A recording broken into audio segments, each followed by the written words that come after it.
2 Samuel, chapitre 20. Il se trouvait là un méchant homme, nommé Sheba, fils de Bichri, benjamite. Il sonna de la trompette, et dit, Point de part pour nous avec David, point d'héritage pour nous avec le fils d'Isaïe. Chacun à sa tente, Israël. Et tous les hommes d'Israël s'éloignèrent de David, et suivirent Sheba, fils de Bichri.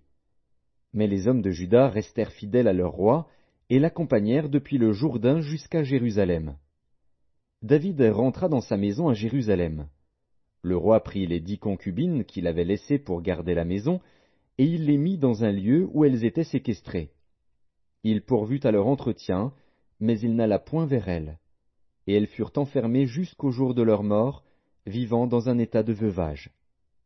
Le roi dit à Amasa, Convoque-moi d'ici à 3 jours les hommes de Juda, et toi, sois ici présent. Amasa partit pour convoquer Juda, mais il tarda au-delà du temps que le roi avait fixé. David dit alors à Abishai, Sheba, fils de Bichri, va maintenant nous faire plus de mal qu'Absalom. Prends toi-même les serviteurs de ton maître et poursuis-le, de peur qu'il ne trouve des villes fortes et ne se dérobe à nos yeux. Et Abishai partit, suivi des gens de Joab, des Kérétiens et des Pélétiens, et de tous les vaillants hommes.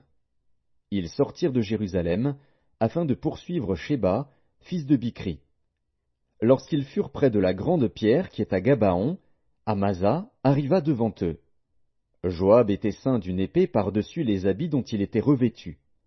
Elle était attachée à ses reins dans le fourreau, d'où elle glissa, comme Joab s'avançait. Joab dit à Amasa, Te portes-tu bien, mon frère?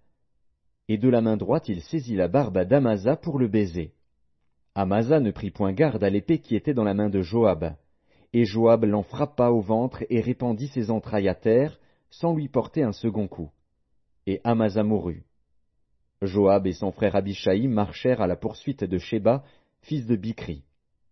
Un homme d'entre les gens de Joab resta près d'Amasa, et il disait, Qui veut de Joab et qui est pour David? Qu'il suive Joab. Amasa se roulait dans le sang au milieu de la route.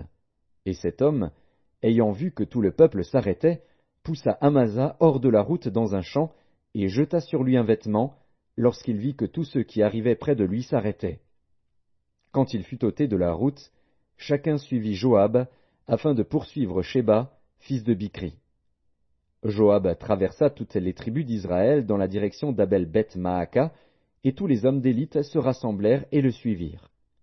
Ils vinrent assiéger Sheba dans Abel-Beth-Maaka, et ils élevèrent contre la ville une terrasse qui atteignait le rempart. Tout le peuple qui était avec Joab sapait la muraille pour la faire tomber. Alors une femme habile se mit à crier de la ville, « Écoutez, écoutez!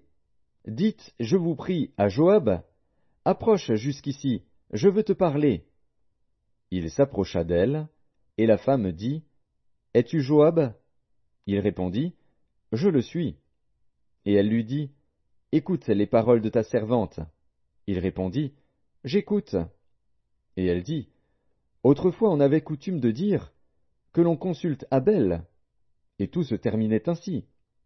Je suis une des villes paisibles et fidèles en Israël. Et tu cherches à faire périr une ville qui est une mère en Israël? Pourquoi détruirais-tu l'héritage de l'Éternel? Joab répondit, Loin, loin de moi la pensée de détruire et de ruiner. La chose n'est pas ainsi. Mais un homme de la montagne d'Éphraïm, nommé Sheba, fils de Bichri, a levé la main contre le roi David. Livrez-le, lui seul, et je m'éloignerai de la ville. La femme dit à Joab, Voici, sa tête te sera jetée par la muraille. Et la femme alla vers tout le peuple avec sagesse. Et ils coupèrent la tête à Sheba, fils de Bichri, et la jetèrent à Joab. Joab sonna de la trompette. On se dispersa loin de la ville, et chacun s'en alla dans sa tente. Et Joab retourna à Jérusalem, vers le roi.